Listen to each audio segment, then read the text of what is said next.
and Brad, the two most famous physical therapists on the internet.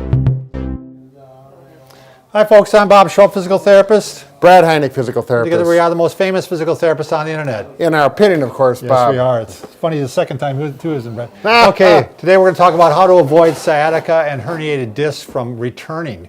Okay, hopefully you're fortunate enough to have gone through your treatment and your herniated disc and sciatica have gotten better. Right. And now we're going to make sure it doesn't come back again, right? Exactly, and this is something we have not really did on a video. We haven't approached this yet, but we get people saying, boy, you've really helped us with your sciatic videos, but then you need to look at this. Because the last thing you want this is to come back again, and your habits may be such that it may come back again. Exactly. Because it came once, it can happen again. Right. So let's review things a little bit first, Bob. Sure. So with sciatica, pain down the leg, oftentimes to the ankle, usually on one leg, and oftentimes, probably the majority of the time, from a disc issue. From a herniated disc. Exactly. Yeah. So, and it's in the lower disc, so if we pull out the spine again, and I know this is review. Lower back, yeah. Yep. And for Bob, are we going to mention about the new people that are watching? That's right. In case you haven't already, if you're new to our channel, please take a second to subscribe. Our button's over there somewhere. We provide videos on how to stay healthy, fit, pain-free, and we upload every day. You better believe it. So, okay. And if you haven't watched, we've got some videos, if you have watched, that show really clearly on the bulging disc, usually between 4 and 5 or 5 and S1 right in here. If we blow that up and magnify for a good model of what a bulging disc looks like. Bulging or herniated disc. Yes. I think more often it's a herniated disc, Brad, that's pushing on the nerve. Sure. The bulging can, but... So my understanding, it bulges first and then goes into that full herniation. The herniation actually gets a crack in the disc, and some of the material comes out. I thought that was sequestered. That's another name for it. There's a million names for herniated disc. Yeah, one way or another, the nerve is getting pinched. Yeah. But a slip disc really is not accurate. No. We'll settle that right now. So here we got the disc, and here's L5 and L4, the disc in between. And look, can you get a good close-up of this? Because if you get a good visual of this, and you imagine this is what's going on with your disc, and that disc is bulging out, pushing into that nerve, causing that pain down the track of the nerve all the way to your ankle. We need to get that to centralize, go back in where it belongs, and then the pain is gone. And then heal. Yeah, and then heal. We need to get scar tissue to heal over that, which takes some time. It's not going to happen in a day or two. Right. It may take a few weeks. And that's the point what we're going to talk about now. Right. It's centralized. The pain is gone. You're feeling pretty good. This is where the yellow light comes on. Right. Caution. Right. Don't go back into your bad habits. We actually need to do something to strengthen the scar tissue and stretch it a little bit so you have full range of motion without re-irritating it. Right. So, wow. That was a mouthful, Bob. You got it done though, Brad. Well done. So what's the next thing that we're going to start doing, Brad? You going to start with the chair exercise? Or what? Well, actually, no. I always like to start... Oh, yeah. You want me to do that, or are you going to do it? I'll do it, Bob. Okay. I had it in my head how I had it planned out. I've been working on this for a couple of days, Bob. All right, so good. Do you want a pillow? No pillow today, Bob. I'll fall asleep. So we need to start bending that spine or flexing it and stretching out that scar tissue that's formed and it's feeling good. So the first thing you do is simply double knees to chest. Which is unusual, by the way, because this is the last thing we wanted you to do earlier on. Yeah, because it typically irritated it. Right, it made it worse. Right. And if this does make it worse, they have to stop, right? Right, yep. If this creates back pain or particularly anything down the leg at all, it stops. I'm sorry. You're not ready for it yet. How many days do you want them to be symptom-free? I'd like to have my patients symptom-free for at least a week, possibly 2 is even better. Okay, so they have no symptoms, no more pain, and now you're going to start with this knee to chest. But in the meantime, you're still doing the press-ups. Okay. Just to maintain it. So you're still doing the press-ups to maintain. So let's say you're 2 weeks symptom-free and you really want to get on with your life and get back to your old ways.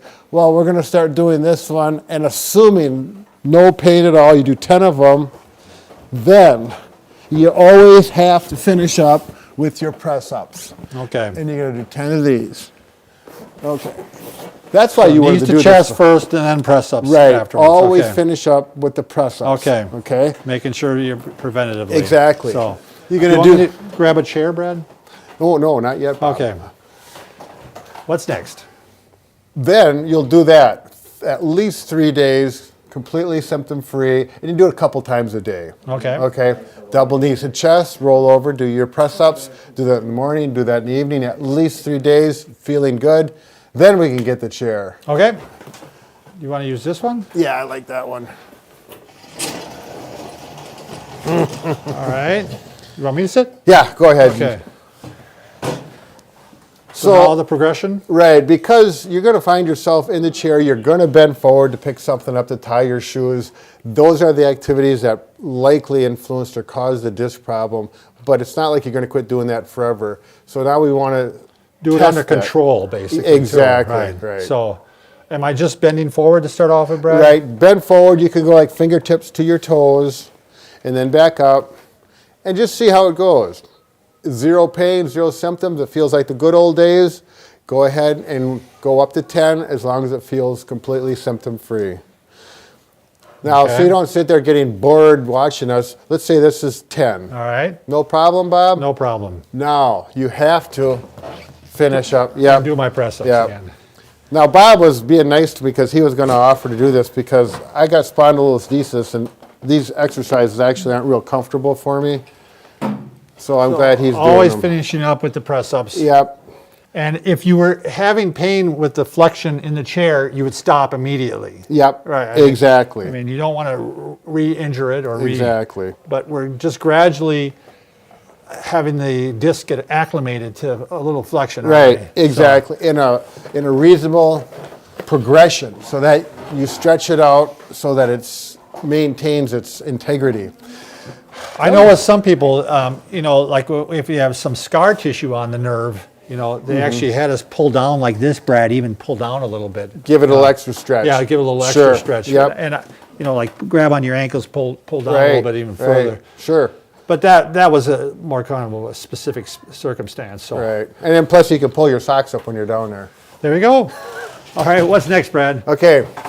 Now, this one is what we talked about as being a little controversial, but I think it's an okay thing to do within reason is to do a standing fingertips to the toes because you're going to do that inadvertently throughout the day. You may be forced to it sometimes. Right. We don't want you doing it.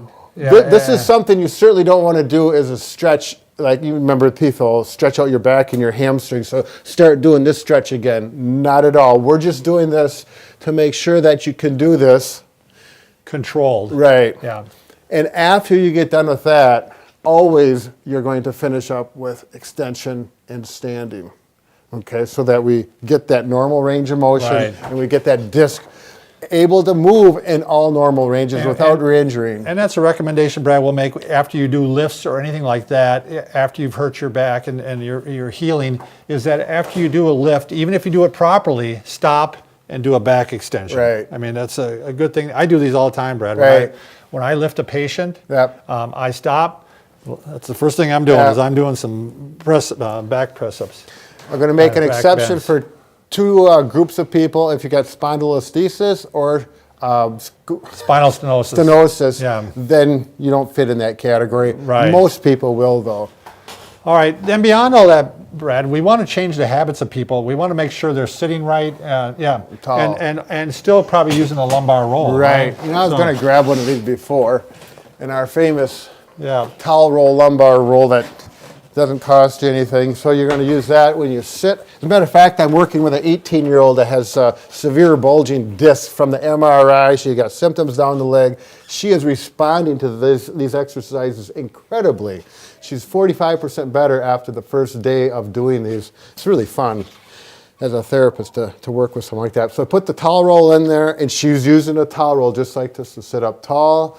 I talked to her about bending like this and not like this. Well, we should show the lifting methods, right? Oh, Brad? sure. Yeah. So let's say I'm going to lift that stool, Brad. Yep. Normally, a lot of people will just go over and pick up the stool kind of like this, but with good habits, Yep. And what you want to show is when I'm want me to lifting. hit you with this, Bob? Yeah, that's what I want you to do, to make sure I'm going to do it right. But I think this is a great visual, is that if you do it right, everything lines up. Yep. Everything is right in a straight line. It's like this is in a cast, because you can bend your knees and still lift wrong. Right. See, the head's too far away there. Yep, look at, there's just one point Right. of contact now. And it's actually rocking back and forth. Now it's still straight up and down. Exactly. This is going to keep your back out of trouble. The other thing is that you really want to be careful about prolonged drives. Sure. That we saw a study where people that tend to re-injure were the ones that had long commutes. Right. They had 2 hours per day. Yeah, 2 hours per day, hour each way. I fit into that category, but I know, you got to be careful. I mean, and you want to get out of the car as much as you possibly Right. can, if you can break it up, because that will certainly help. I So- use my lumbar support. and that helps too. Yep. So this is incredible news, Bob, and this is something we have not yet. So people with sciatica, I really want all those people to make sure to get this. We should have said this at the beginning of the video. Yeah, let's not have your sciatica come back. So, Yeah. all right, thanks a lot.